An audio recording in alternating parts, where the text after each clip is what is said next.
I just jumped in. This What's is the Sam context? Shamoun, guys. So Yeah, what's the Can I say context of something? the penal code being perfect? What were you discussing?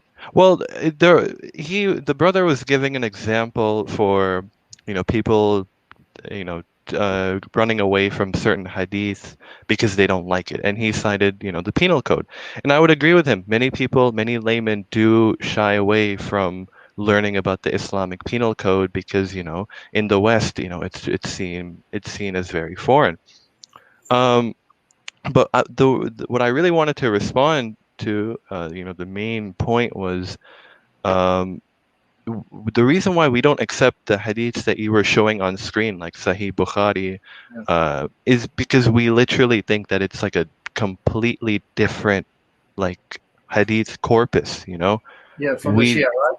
Yeah, right. So it's not like we're running away from the hadiths because we don't like it. No, we literally don't like have it. It has no value over us. The entire book. Okay, now let me ask you, Yeah, go You are ahead. wrong here. because You I know need that. to, because I want to ask you a question about your. Give us the name of your most authoritative collection of hadiths. I know that unlike the Sunni, where they say Bukhari is flawless, I know that you don't have a view of your own collections that you think they're all flawless. But the most authoritative collection of narrations for the Shia, what is it called? That would be Al-Kafi, Al-Sharif. What year was it compiled? It was compiled during the time of our 12th Imam. Yeah, give us the date. It would be somewhere in, I think, I know the Hijri date is 300 something, 300, Yeah, 400. 300 So years after the Hijrah, right? yeah, right, So let's place the Hijrah around 622 AD, which is that's the right, date. So right. that means you just said, and everyone heard you. So your most authoritative collection of narrations comes from the 10th century, 900s. Yeah. Well, what And you don't have a exactly? problem with that? So now forget the fact I'm a Christian. Just say I'm someone who's neutral and seeking to decide which religion should I base my trust in. Okay. And here you're telling me your understanding of this document called the Quran comes from a collection that's written 300 years after the supposed migration of Muhammad to Medina. But even that migration, the date is dependent on these sources that are centuries removed. So what sources do you have from the lifetime of your prophet that you can document is from his lifetime that I can look to and trust for its historicity? Because the document comes 2 years later and it ain't going to help me. I understand. I'll answer that. So the Prophet, he said that he left behind two weighty things. I didn't know he said that. This is known as a mutawatir hadith. There are more than 100 chains. Okay, Frank, before I'm not trying to cut you off. Yeah. This mutawatir chain. Yeah. You just begged the question. You didn't answer my question. So let's cut to the chase. You're now quoting to me a source that comes 300 years later, where it's multiply attested 300 years later. What I'm asking is, show me from the reported time of your prophet that he said this, not from a document or documents where you have multiple people coming centuries later telling you this is what they heard, the generation before them and the generation before them, generation. What evidence do you have from the 7th century your prophet said this? Well, the hadiths that are narrated in Al-Kafi don't all go they don't all go back to the prophet. They go back to the imams. The majority of the hadiths are from our imams, and the imams are direct descendants from the prophet. Everything they say, it's from. Prove what? You keep begging the question. Prove to me that these imams are the descendants of Ali by first showing me that Ali existed in the 7th century and married Fatima, not from later sources, but from the first century Hijri. I'm still waiting for this. You keep begging the question. Al-Kafi is a compilation of hadith. When did it come again? When did it come? It doesn't matter. It doesn't matter when it was released. To you, it doesn't matter. To us, it does, because we're not Muslim. We don't share your assumptions. I'm trying to explain that. Prove the validity of your hadith collections that comes 300 years later, that we can trust them to tell us what took place 300 years earlier. So stop begging the question. I'm not a Muslim, so I don't share your assumptions. Prove it. Okay. I'm asking for historical data from the time when your prophet supposedly lived. In fact, how do you know he lived in the 7th century? Okay, so like the brother Alamdar said, he said that the Al-Kafi was compiled during the time of the 12th Imam. That was during the presence of an infallible person to overlook it, right? You believe that, right? I don't think. Yeah, I believe that. I believe that. He's a fraud. Prove it. See, you keep going back to 300 years later, an imam that you think is infallible. Not 300 years later. It was in the same time of the publication. It was during the time. It was during the time of the occultation. The ghaiba. How do you know what time the occultation was? What's your source for it? Where are you getting? It's a hadith from the imams, from the deputies of the imam, the 12th imam. This hadith that you're reading, when was it written? During his time. During What's the time of the time? We already went over this in the beginning. But your friend here said no, it's not 300 years later, and I'm going with your dating. It is 300 years later. So this hadith is 300 years after the hijrah, right? You must understand. We're talking about the imams. We're not talking about the prophet. Yeah, but these imams, the only way you know about them is because of this document that you told me was written down 300 years after the hijrah. So let's try this again. What source do you have from the 7th century telling me that Muhammad existed in the 7th century, migrated to Medina in 622 AD, and he had a son-in-law, Ali? Give me sources from that time period, not 300 years later. What source do you have?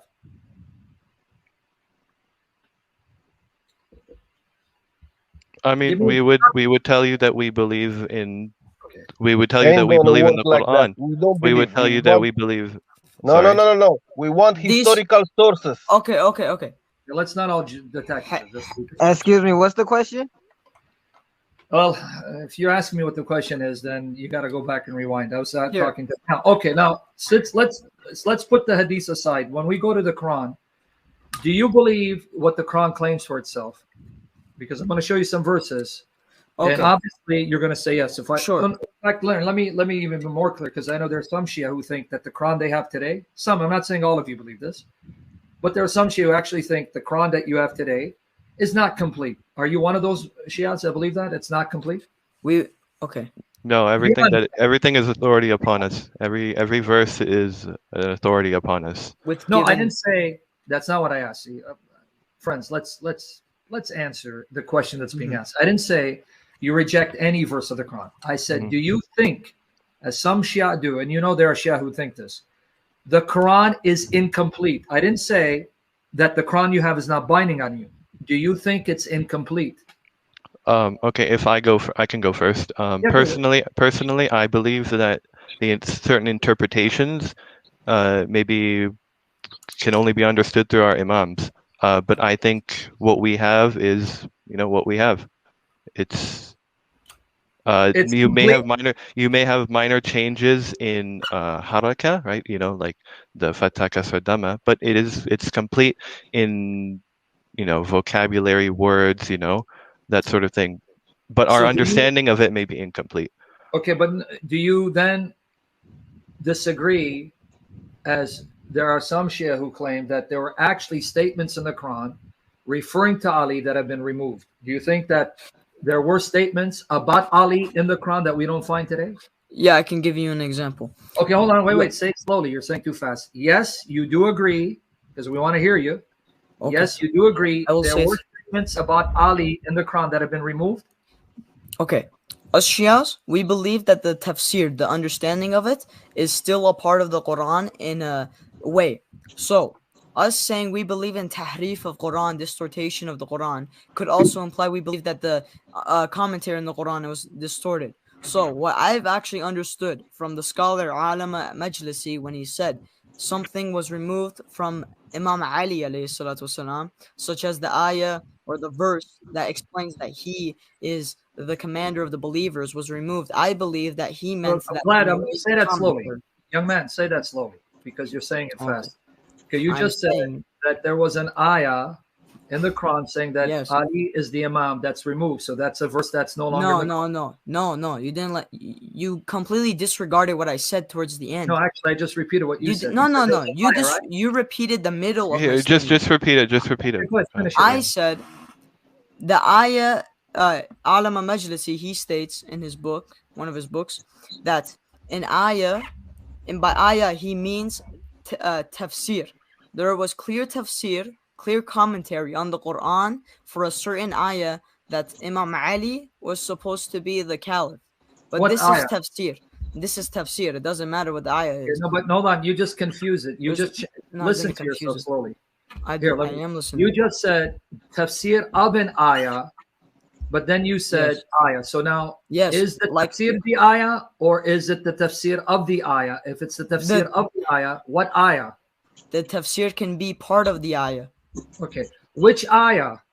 Where's I don't know. Okay. I don't know. I just know that that's the fine. tafsir is distorted. Okay, that's fine. Okay. Because I have read that there are some Shia that do admit there are verses that specifically mention Ali that have been removed. But that's okay. Let's put that aside. No, we still have them. You still have those verses? Yes, we do. About Ali? Yes.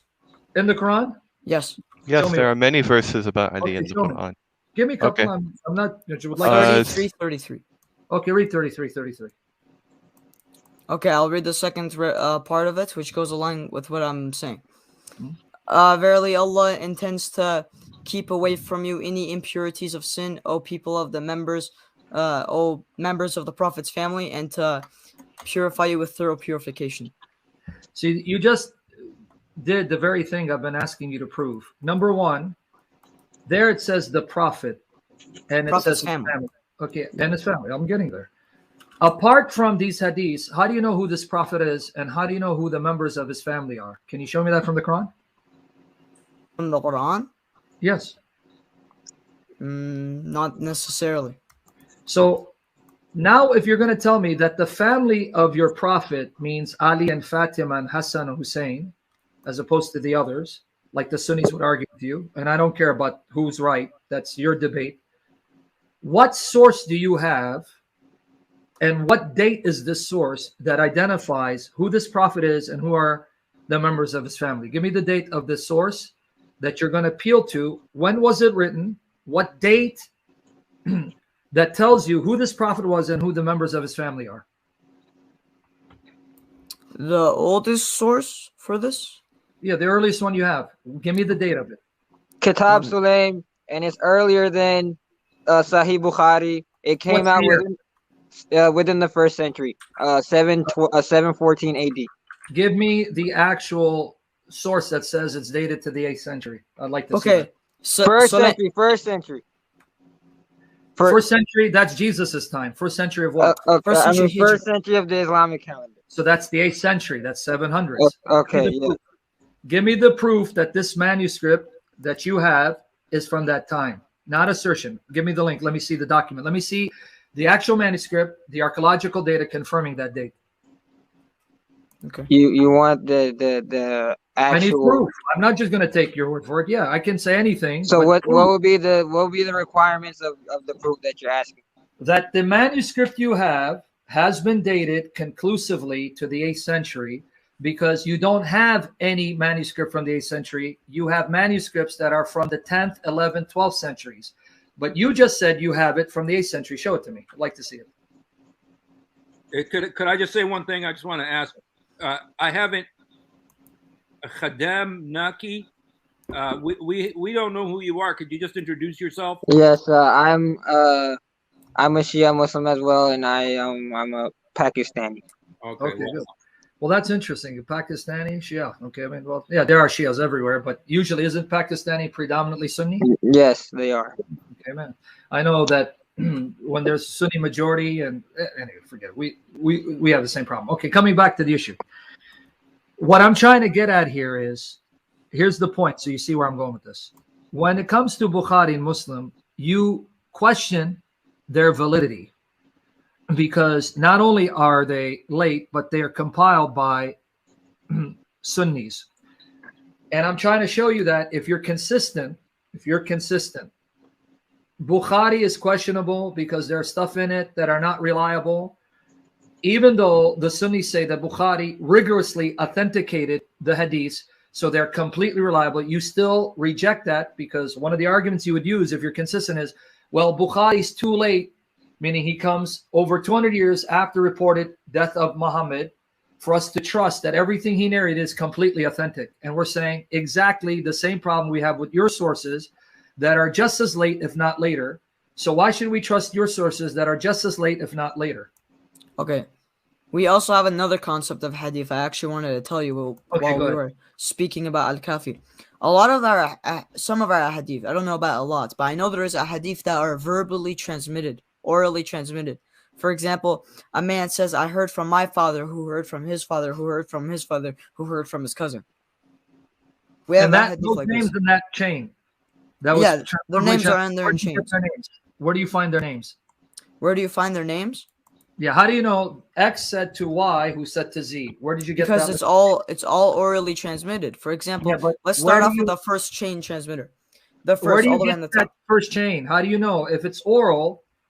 How do you know X? Well, you're not, because I want to know the list of names. Where did you find it? You mean it's floating in space somewhere? No. So every hadith comes with a sanad. Sanad, I know. Yeah, and that sanad is written where? That's what I'm trying to get him to say. It's written in that document again that comes 300 years later that you take for granted is authentic. See, you guys see.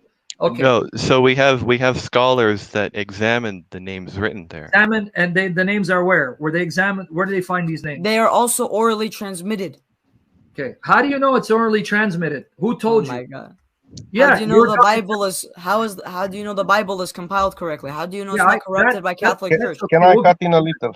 Can I cut in a little? Unlike you guys, we have copies of the biblical books, the New Testament, that are from the start of the 2nd century, and we have the writings of the individuals themselves who were disciples of the apostles, not sources that come 300 to 400 years later. How do you know they're not attributed? Okay, it's all fraudulent. So we're both agnostic. Don't change the subject. Don't change the subject. Now come back to you. See, nice trick. You're trying to change the subject. Come back to your issue. The oral transmitters, their names. How do you know who their names are? Where is it found? Where'd you find this? Biographies. Biographies that are oral or written? Both. Okay. So how do you know these oral biographies are actually ancient?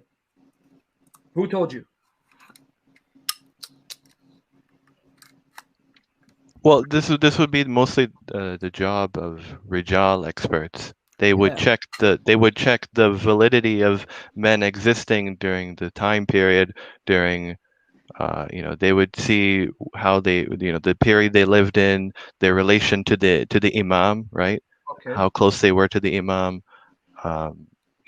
If the guy was never even mentioned at all, if the guy was never even known, we would say that the narrator is unknown, and thus we would call the hadith itself weak.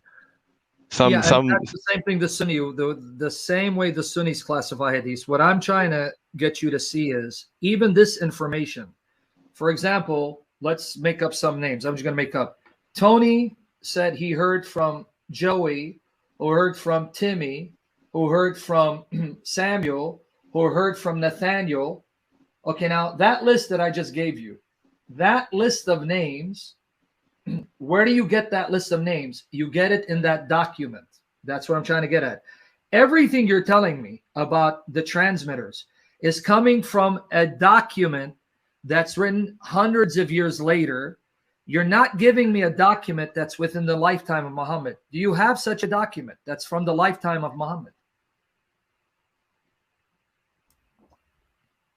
If you don't, let's now talk about the Quran, because we're not going to accept your hadiths, just like you don't accept all of the Sunni hadiths.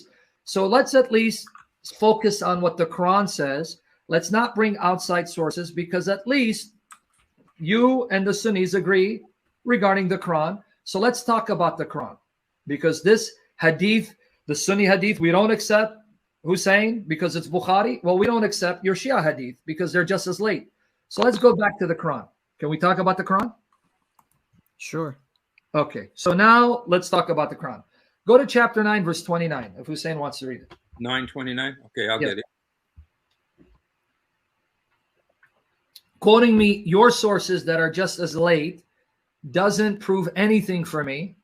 Just like if he quoted Bukhari, which he didn't prove anything for you, because Hussein comes out of a Sunni background, but he quotes Bukhari. Well, we don't accept Bukhari. Yeah, but it's rigorously authenticated, and he's got a sanad, and every person, Rijal in that chain, was thiqqa. He was completely reliable. Oh, well, that's what Bukhari said. See, anyone can play that game.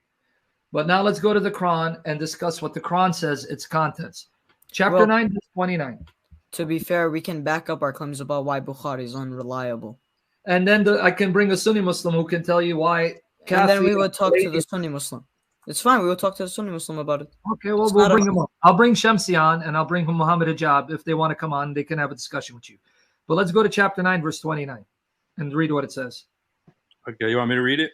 Yes, go ahead. Okay, fight those who do not believe in Allah and the last day, nor comply with what Allah and his messenger have forbidden, nor embrace the religion of truth from among those who were given the scripture, until they pay the tax willingly, submitting fully, humbly. Okay, now, according to this passage, why are the Muslims commanded to fight the people of the book? The verse itself. What does the verse say? The reason is 1 minute. 929. You just read it. Why are the Muslims commanded to fight the people of the book? What's the reason given in the verse?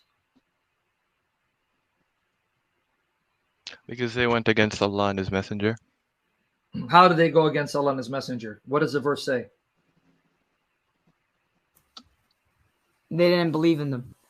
Thank you. I respect that. So why are they being fought? Because they rejected Allah and his messenger and did not forbid what he forbade, right? Okay. Do you agree? I mean, it's right there, the verse. I mean, you can read in Arabic for us. It's going to say the same thing. Yeah. Do you agree? I agree with this verse. Good. So you're agreeing in front of everyone that the Quran is telling you fight Jews and Christians solely because they don't believe in Muhammad and don't prohibit what Muhammad prohibited. So that means you should be fighting us if you have the military prowess to do so, proving what Hussein had said earlier. No, we don't. Okay, so this verse again. Let's go through the verse again. What are the reasons why Muslims are to fight the people of the book? The verse, without commentary, meaning Kunaini, Kafi, Bukhari. What does it say? Read it for us. Because they don't believe in the Prophet. Okay, I don't believe in your Prophet. So if you have the upper hand and you have enough military prowess and you have a bona fide leader, someone that you look to as the leader, an imam, whatever, ayatollah, whatever you want to call him, would he then order you, in light of this verse, to fight me, fight Hussein, fight Emmanuel, because we don't believe in Muhammad, we don't believe all of the Quran, we don't prohibit what he prohibited? Not because we attacked you. The verse doesn't say they attacked you. Nor does it say fight them because they attacked you. It doesn't say that. It says fight them because they don't believe like you. So would you then fight us? Because we don't want to believe in Islam. We don't want to believe in Muhammad. We don't want to believe in Allah. So, a quick question: why are you universalizing this verse? Why should we not read the chapter in its entirety? Why are you universalizing? And show me where it is particularized. Show it to me. Show me where this passage is particularized to a specific time and place. Where does it say that? It says, fight those who do not believe. So how's it not? No, but this verse is part of a greater chapter, is it not? Okay, read it. I'm saying you can read the first 28 verses, and it doesn't change the contextual meaning of 29, because I'm aware of what verses 1 to 28 say. But 29 is now speaking about fighting a different group from that mentioned previously from verses 1 to 28. I'm very familiar with the context. So what in this verse makes it particular to a specific people at a specific time, when verses 30 to 31 actually show you the reason why you're fighting them is because of their beliefs? Because in 30, it goes on to say, And the Jews say Uzair is the son of Allah, and the Christians say that the Messiah is the son of Allah. And in this, they imitate the disbelievers of old. How perverse they are, may Allah fight them. So again, if I read 29, 30, and 31, where does it say in that context that the reason why the Muslims are to fight the Jews and Christians is because they've attacked Muslims, as opposed to attack the Jews and Christians for their belief? Read it for me, 29 and 31. Show it to them, Hussein. Okay.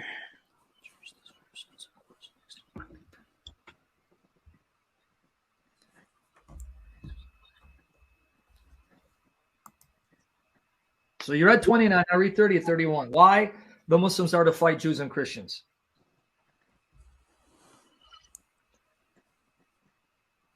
You got it there, Hussein? Read it. Okay. First. Good. Oh, you want me to read it? Okay, Yeah, sorry. I don't want a jinn to read it. Read 30 and 31 for me. Okay. Fight those who do not believe. Oh, you want 30 as well. Okay. Yeah, no, because you read 29. Now read 30, 31. Okay, just 1 second. Let me just go ahead and go up there. Okay. 30 is the Jews say Ezra is the son of Allah, while Christians say the Messiah is the son of Allah. Such are their baseless assertions, only parroting the words of earlier disbelievers. May Allah condemn them. How can they be deluded from the truth? And then 31? They have taken their rabbis and monks as well as the Messiah, the son of Mary, as lords besides Allah. Even though they were commanded to worship none but one God, there is no God worthy of worship except him. Glorified is he above what they associate with them.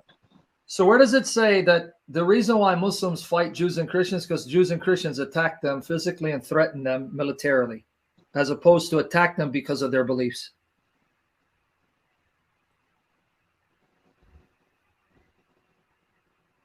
So as you're thinking about it, if right now your leader, that the Shia all agree, can lead them to battle, says, go and fight the Jews and Christians because of their perverse beliefs, would you join them and would you be okay with it? So you're asking me if my imam, my infallible imam, commanded me to, would I do that? Yeah. Yeah, I would. Okay, thank you. Now, you're honest and I respect that. Now, when you attack me, does the Quran then allow you, and I hope you're going to be honest in answering this, and I think you are because you're not ashamed of your religion. Now, let's say your infallible imam says, okay, go and attack these people in America because of their beliefs. Then you take my women folk captive, even married ones. Do you agree, per chapter 4, verse 24 of the Quran, Surat An-Nisa, that means you can then take my women folk, whether it's my mother or my wife or my daughter, and have sex with them because now they're your property, according to chapter 4, verse 24. That's yeah. Say it. Wait. Yeah, what? Say it. Yeah, I believe we can take right-hand possessions. Good. See, now I respect you because you're not ashamed. You just admit in front of everyone that if your infallible imam says, go fight the Jews and Christians because of their belief, not that they attacked you, because of their belief, you would do it, and then you would take my wife or my mother or daughter, and you can have sex with them because you can have right-hand possessions.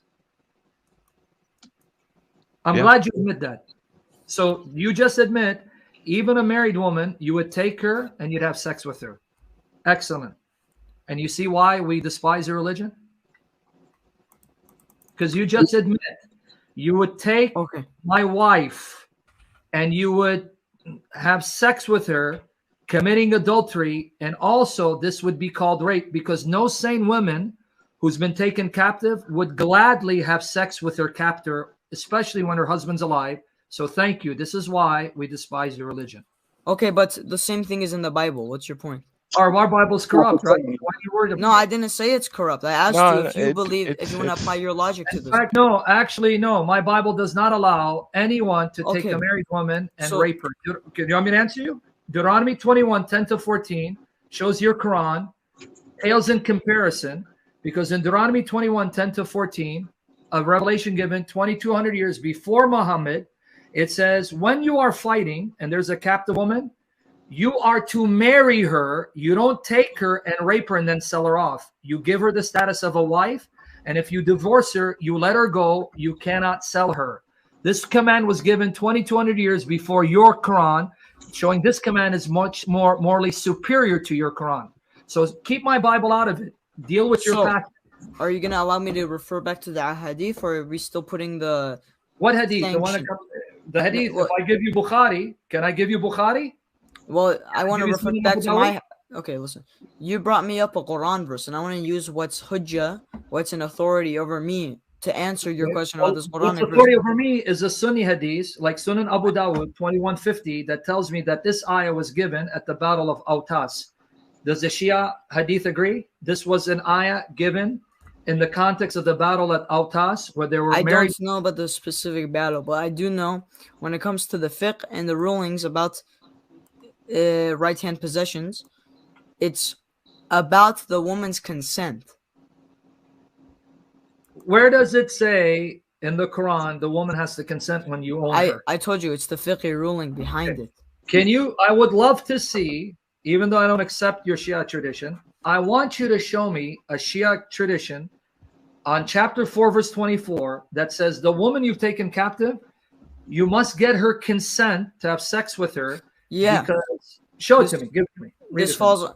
I don't have the exact source, but I can tell you what I've heard from a knowledgeable person. Well, give me. I don't care for your opinion. Give me. So what's your point of debating me? There's no point of this. Well, let me tell you. Kulani or Kafi? What happens if I throw a Kulani or whoever you want to give me, telling me, and I want you to read it, that chapter 4, verse 24 was revealed and for this occasion. And if you do take a woman captive who's married, get her consent, because no woman in her right mind would consent. Show me that. Give me your sources. Do you know what? I know you're familiar with muta, right? Temporary marriage. Oh, that's even worse. I hope you didn't. You shouldn't have brought it up. How's that even worse? That was my next one. The point is, this whole concubinage thing. It's the basis is muta. This is not concubinage. This is captives. Captives, yeah. You marry them using muta. They're your possession. No, muta is temporary marriage. Don't confuse the two. Okay. Check what I put in chat. Muta.com. Yeah, I know what muta is. Muta in the Bible. Okay. Stop this whole thing you're arguing. I'm gonna embarrass you. Give me the verses. I'm gonna embarrass you. There is no muta in the Bible. Exodus 21, 7-11. When you misquote my Bible, I'm gonna end up embarrassing you. No, I'm not misquoting. I'm asking you. All right, whatever. Okay, come back to the issue. Don't change it to the Bible again and run. I'll refute all your distortions of scripture. Stick with it. Since you mentioned muta, is muta still binding on the Shia, unlike the Sunnis who say it's abrogated? What do you mean binding on the Shia until? Meaning you can still do muta. It's one of your rights if you want to do it, unlike the Sunnis who say it's abrogated and it's zinnah. Okay, so you want me to disregard the thing about right-hand possessions, or do you want me to go into muta? No, muta is not the same as right-hand possession. Don't play that game with me. Muta I'm not playing the game with you. I'm telling you what I believe. You can go to a free woman and say, I want to marry you for 3 days and give you money and divorce you. This is a captive. She's your property. She has no choice. You own her. So now, since you brought up muta, let's talk about muta. Don't change the subject. Let's talk about muta. As a Shia, do you agree that you still can enjoy muta, even though the Sunnis say it's abrogated and it's zinnah? Okay, I believe we can still practice it depending on the intent to marry in the future. No, that's misyar. That's Sunni tradition. That's not misyar. That's not Sunni tradition either. Misyar is... Can you show me... Okay, I'm going to show me your Shia hadith that say that muta can only be done with the intention that it's going to result in permanent marriage when the whole purpose of muta is temporary marriage for a period of time. Show me your sources. Sorry, can you repeat that? I didn't hear. Okay. Can you show me now from your sources that say that muta can only be done with the intention that it results in permanent marriage when the whole purpose of muta, that it's temporary marriage? Does the scholars say that? Give me your sources. I want to read it. Bring it to me. I believe. Okay. Good. Okay, so prove it. Give me your source. Give me a Shia source. Says here's what muta is, and the stipulation is You're going to tell I a don't woman, have it at hand. okay. So go find it now where it says, go find it now where it says a condition for muta for the Shia is, though it's temporary marriage, your intention is to try to make it permanent. Even though muta itself is temporary marriage. That's the whole point of muta. Show me your source where it says that you can only do temporary marriage if the intention is for permanent marriage. Okay, then it's my own opinion about it. What's the issue? Okay, so thank you for being honest. And again, you can have your opinion, but you're not the one who defines what Shia Islam is. So let's go back with what muta is according to Shia Islam. Oh. Muta is I marry a woman temporarily and then I divorce her and I pay her. So you admit that unlike Sunni Muslims who say that muta is abrogated, it's done away. I can debunk that. Okay, before you debunk it, hear me out. The Sunni say it's abrogated, it's zina. Unlike the Sunni, you admit and agree, no, it's not abrogated, it's still something we can enjoy, right? Correct. Good. Man, I really like you because you're very honest. So let me ask you a very honest question and be honest before God. If I'm a Shia and I come up to your sister, and I'm just giving it, I'm not trying to attack you. I just want you to understand why we who are non-Muslims, when we see this, it disgusts us. If I come to your sister and I say, I want to marry your sister for 3 days, we'll go to the imam, we'll do whatever we need to do. But after 3 days, when I'm done with her, I'm going to divorce her and pay her money. Wait, just one quick question. Are you a Shia Muslim? Are you assuming that you're Shia? I'm a Shia. Let's say I'm a Shia. Okay, so the ruling is if you're temporarily marrying my virgin sister, you must ask our permission. It would be up to my discretion. So I ask you, and what grounds would you say no? On what grounds would I say no? Yes. Because muta is being performed in the Shia world. So obviously there are people who are saying yes. So let's not play the game that everyone says no. So let's assume I go to a Shia family and I say to them, I'm going to marry your sister for 3 days and then I'm going to divorce her and pay her. And they say yes. Please convince me you would be okay with someone doing that to your sister, or if my sister's okay with it. If it's what this, And you mean a sane woman would be okay with that? A moral woman would be okay with being paid to have sex with a man. You have to get her permission as well as ours. I can't force her into it. That's just what I'm trying to get at. Which morally sane woman who has any decency would say yes to such a practice when the purpose of the practice is the man to have sex with me, unless the woman herself is a whore who just wants to have sex? Well, that's the thing. This situation is not common. It won't happen. I guarantee. It's not common. You're telling me that in predominantly Shia countries where the Shia are the majority, it's not common. Who are you kidding, man? You trying to kid me? No, I'm not trying to kid you. From what I know, you're doing it in England. There are Shia in England. One who I spoke to years ago in Paltak is, I'm about to go do muta marriage with someone who wasn't even a Muslim. It was one of these English women, native English woman. He goes, I'm busy. I'll talk to you later. This was on Paltak years ago. I go, what are you doing? I'm going to go do a muta marriage with this English woman. You're doing it all over.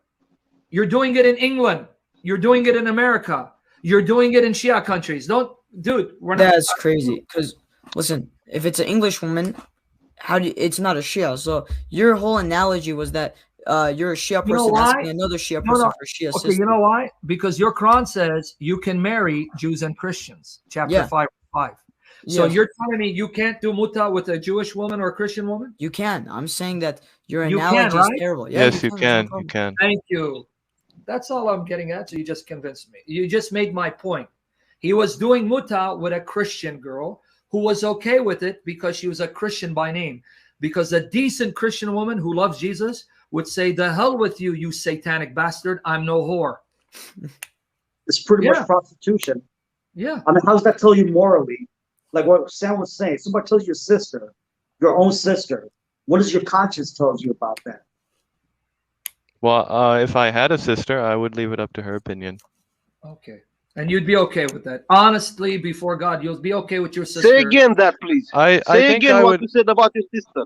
I Say think again I what would. you said about your sister. I think I would, if I had a sister. I think I would.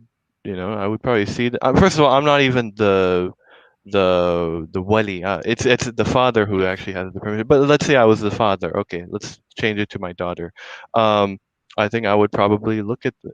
I think I would probably look at the qualities of the man. I mean, I have that option as well. No, I'm not just. It's not just Out of about what the girl. qualities, man? The guy's going to only be with your daughter for 3 days. How much qualities can he have for you to look at? I don't know. I feel like you're very tight on this 3-day analogy. Okay, But 6 honestly, days. I've 6 months. never seen under 6 months. Yeah. Okay, good. You're okay with someone marrying your daughter for 6 months and then divorcing or paying her? Yeah. Come on, listen to yourself. Yeah, because this Listen can to always yourself. lead to permanent marriage. There's no issue with this. It's one thing to marry someone for permanent marriage. I'm going to marry her till I die, and it doesn't work out, you divorce. Okay. That happens all the time. That's not what muta is. Muta, you're stipulating a time period. I'm going to marry her for 6 months and divorce her. Now, after 6 That can months, be I want to renewed. extend it for. Come on, dude. Be serious. Be Yeah, I'm honest. being 100%. Okay, 100% honest. Yeah. You okay From with what- it? Well, I don't really see an issue how this would destroy our religion, to be honest. But It destroys religion because it turns women into whores and prostitutes where you pay them for sex for money. This is legalized prostitution. What do you mean how it doesn't destroy religion? No, we believe that prostitution is when someone marries without the intent, without a contract. That is our definition of prostitution. So you'd redefine prostitution mean if I go sleep with a woman without a marriage contract, but as long as I write a marriage contract saying I want to sleep with you for 6 months, call it marriage, and divorce you and pay you money, and you still don't see that's prostitution. My goodness. No, Wow, nowhere in our scripture does it say that that's prostitution. That's the whole point. That's why we reject your scripture, because if it's from God, who's morally perfect, he would never denigrate women to that level of treating them as sexual meat, as whores, but then disguising it as marriage. Thank you. That's our point. Okay, all right, I understand what you're trying to say. All right. So now, the real issue, I mean, if you come down to it, I don't know what you guys were discussing, but the real issue comes down to why would I want to follow Muhammad when I have Jesus, when even in your Quran, Jesus is superior to Muhammad? And I don't believe the Jesus of the Quran is the real Jesus, but you believe it's the real Jesus. Why would I want to follow him when I have the example of Jesus, who's morally superior and greater and better than Muhammad could ever be? well, because you believe he's God. And No, even if I don't believe I don't in know, God, I feel even like- if he's a man, even if he's just a man, Mhm. even as a man, he's morally superior and better than your prophet, not just from my scripture, from your own Quran, because you believe the Jesus of the Quran is the real Jesus. Well, am I convincing myself or am I convincing you as a Christian? Now, I mean, obviously you want to get us to become Muslim, and especially Shia Muslim. Why No. would I want to follow Muhammad? Well, our job here isn't to make you guys Shias. It's to clean up misconceptions about all Muslims. For example, the reason I came is because Brother Hosseini was talking about fathas and pronunciation of the Quran. Okay. So that's the Well, whole reason you I came. only follow one harf. You only follow one harf. That's you, Shia. What do you mean one harf? Oh, we follow. Okay, so we choose the Hafs qira'ah, but we don't believe it's perfect. We believe that. Good. I'm glad you're saying this. It's on record. So you just said we follow Hafs, but you don't believe it's perfect. So you just admit you don't have a perfect Quran. Yeah, what's wrong with admitting that we don't have a perfect Quran? Oh, so you do admit that, because when I said I admit earlier, that. The Sunnis also say this. The Sunnis believe there's missing Quranic verses. No, they don't. No, I agree I with was a you. Sunni Muslim. We were always taught it was perfect. That's what I was taught. No, Yeah. you didn't. You didn't read the Guys, missing we verse agree about with stoning and. No, we agree with you that the Sunni sources say the Quran is corrupt, missing parts. But Sunnis are taught, and we can play them, the Quran is perfect, every jot, every tittle, nothing missing, perfectly preserved, unlike the Bible corrupt. Okay. But you are Muslims and saying, no, there's no perfect Quran. But then earlier I just said that. I said so. The only thing perfect is the message of the Quran, which is the message of God to humanity. We don't believe the book is perfect because, firstly, the chapters and some might even say the verses are not in order. That's one thing. What's this on the screen? Oh yeah, I don't know. Yeah. Sorry. But yeah, we don't believe the Quran is perfect. You're talking about Hafs. We're not talking about chapters and verses. We're talking about the Hafs reading of the message. Is the message that you find transmitted by Hafs perfect? Well, I'm not knowledgeable. We all we know is, or I don't know about just a layman, but all I know is that there are many nuances to tahrif, distortion, right? What our imams have told us, right? I don't know if you'll accept this, but what our imams have told us is that whatever we have, follow that. If you have questions, ask us. That's why many of our imams give us interpretations of certain verses, right? For example, in Surah Zukhruf, Ayah 4, we believe that this verse refers to a revered figure rather than simply being a noun, right? But we still follow what we have. Yeah, I agree. You follow what you have because you have no choice but to follow it. But what you have, you don't believe is perfect. That's what I was trying to get at earlier, and you just finally admitted it. Well, I said this earlier. I mean, I thought I told this to you earlier. There are many nuances. If I could just say one thing, you guys, I just want to say that I have a friend. His name is Andrew. His name wasn't Andrew before. It was Ahmed. But he was just like you guys, and he was such a zealous Muslim, and his father was an imam, and he was like, yeah, awesome Islam. And then his father married another woman. See, his father was married just to his mother, and then he saw his father marry another woman along with his mother, and he saw how it destroyed his mother. Yep. And when he saw how it destroyed his mother, he thought, Allah couldn't possibly want to do this to my mother. That's wrong. But I'm just telling you what he said. Yeah, he said, I can't believe that Allah would allow this to happen to my mother. You know, that Allah did. And so, you know what he started doing? He started saying, you know what? I think we just don't understand Allah's word. So he started studying. He closed himself off for like 6 months in a room with books, every book. He wanted to find out, did Allah really say this? And he found out at the end, you know what? Allah did say this. And you know what he did? He left Islam. And he's warning other people against Islam because of it. And so you're saying this stuff, this unbelievable. I don't believe the stuff you guys are saying about your own daughters, about your own sisters. I don't believe you're saying this kind of crap, you know. But, you know, you say this now because, you know, your book makes you say it. But if it was ever to happen to you, you're going to find out how devastating these teachings are. I am not agree with you. They admitted they will allow that to their sister. They do not care about their own family. That is what the Quran teaching, hate and sex. No. That is all about Quran, hate and sex. No. In fact, that's what I want to ask you guys. What do you believe about Aisha's age? How old was she when Muhammad married her? I take the historical standpoint that she was around 17 through 21. Okay, because that's what I expected. The Shia go with a different age. But now in chapter 65, verse 4, how do you get around the fact? In your Quran, 65, verse 4, it's talking about divorce and the iddah, the waiting period. And there you're given scenarios of women who are old, menopause, who don't have periods. How long is their waiting period to remarry? 3 months. And then it talks about girls who haven't had their periods yet. They've been divorced. How long should they wait? And it says 3 months. So in this ayah of the Quran, even if you want to say Aisha 17, you're still left with your Quran allowing Muslim men to marry pre-pubescent, premature minors who haven't had their periods. Yeah, that's the ruling, but we don't believe that they can consummate them in marriage. Then you didn't follow the verse, because the verse says the iddah, the waiting period of such a young girl, is 3 months, where in 33:49 says if there's no consummation, there is no iddah for the girl.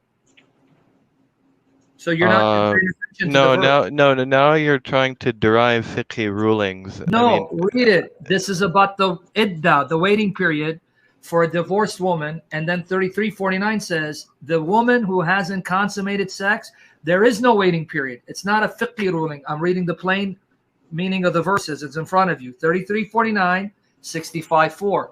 Read 3349. Is there any idda waiting period for the woman who hasn't consummated marriage? Read it for him. 3349. Okay, if you're talking that way, then no. As far as I know, I don't know. I could also refer to the scholar that I follow. Here's what it says. Oh, believers, if you marry a believing woman and then divorce them before you touch them, they will have no waiting period for you to count. Give them a suitable compensation and let them go graciously. Okay, so there's no waiting period for a woman you haven't touched sexually. But now go back to 65, verse 4. And in the Arabic, it's the word iddah. It is the same word, iddah. So 65, verse 4. Okay. And for women past the age of menstruation, in case you do not know, their waiting period is 3 months. And those who have not menstruated as well. Okay, so did you catch it? The ayah is talking about you got women who are old who have no more periods. How long should they wait if they're divorced? 3 months. What about those who haven't menstruated yet? They too wait 3 months. Well, the only women who do not menstruate yet are premature, prepubescent minors. So your religion allows you to marry premature minors, prepubescent minors, and have sex with them and divorce them that someone else can marry them. No, now you're slandering. That's what I was trying to correct you earlier. We can marry them, but we can't consummate them. You're not listening. There is no waiting period for the young girl that you haven't consummated marriage with. And it's waiting period. No. Can you reread 3349 for listen, our friend? You can show these verses all you want, but I follow the marja that I follow, Sayyid Sistani. He gives a clear ruling on the various waiting periods. Goes against the Quran. Okay. No, it's not going against the Quran. Yes, it is. 65 verse 4. Friend, what do you not see? 3349 says there is no waiting period for the woman you haven't consummated marriage with. And 65:4 is talking about those women who have been divorced. What is their waiting period? Meaning they have been touched sexually. I mean, what do you not see? You can give me Sistani and Merawani. I'm giving you the Quran. I don't know what context this verse is being revealed in. I don't know. Okay, well, read verses 1 what our Imam said about this either. We have to go into we don't just read verses before and after. That doesn't. I'm literally making commentary. Go to Kulaini Kafi. Read them. Give me their commentary on this. I want to see. Kulaini in Al-Kafi. I can go to Tafsir Qummi if you would. Okay, go open it up for me. Read it for me. See what he says about verse 4. Read it and show us the link so we can see it for ourselves as well.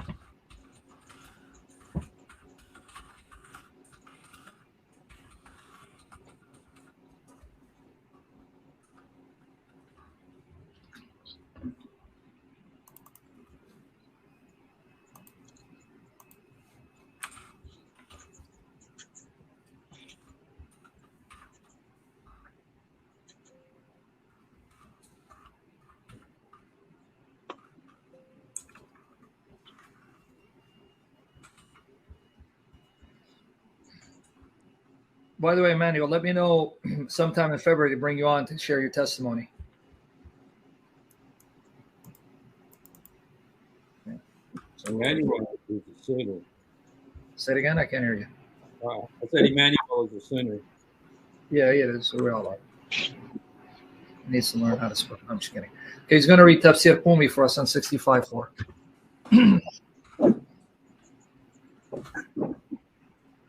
Who's Shah Sayyid, this guy? Who's this guy? Is he a Sunni? He's not as, I think he's a Sunni. But. Oh, okay. Well, no, we don't want the Sunnis and the Shi'as to go at it. Let's just stick with the Shia for now, and then we can talk to him later. Yeah, just hold on, because I don't want him and the Shia to go at it. You got a Sunni and then they're going to go at it. Oh, don't worry, we won't. No, I'm worried about him starting a debate. We don't want a debate This is not for Sunni and Shia to debate. We can talk to them when we're done here.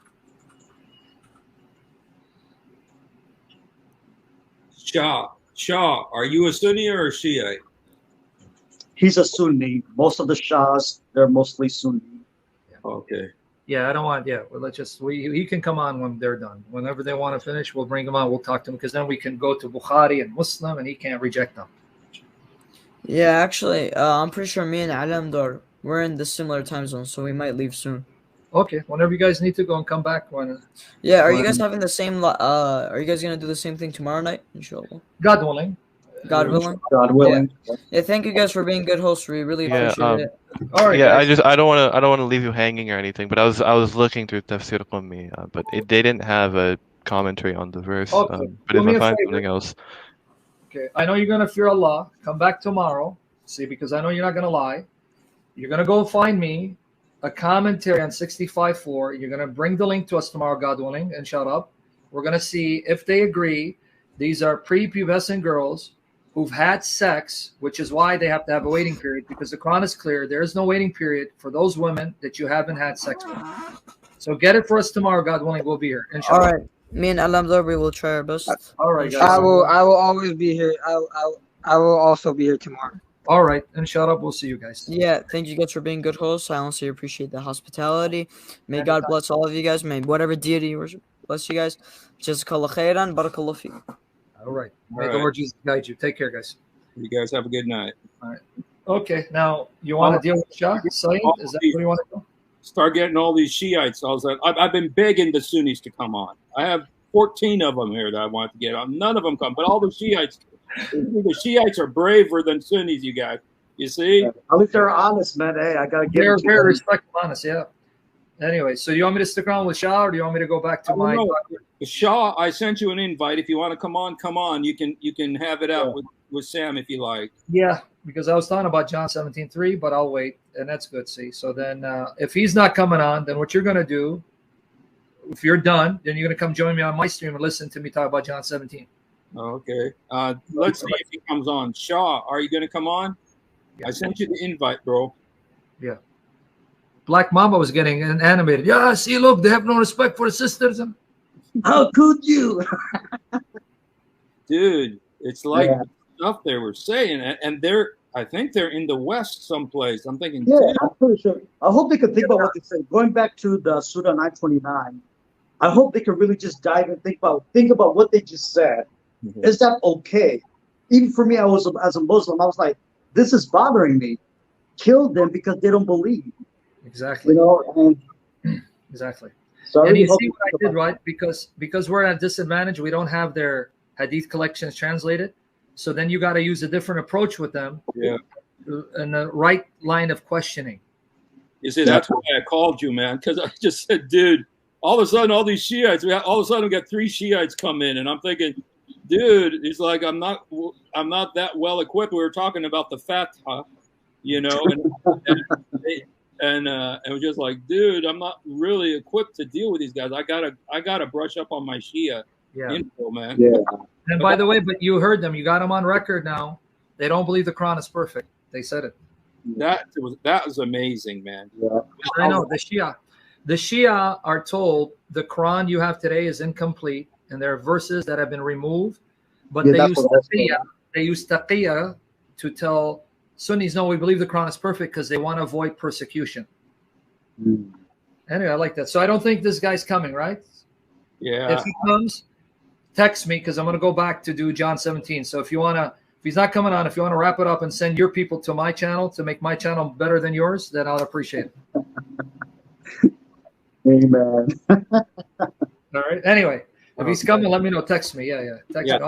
Thank you so much, man. It was awesome. God bless you, brother. Great. Yeah. It was great, and it was, I think it was. Thank you, brother Sam.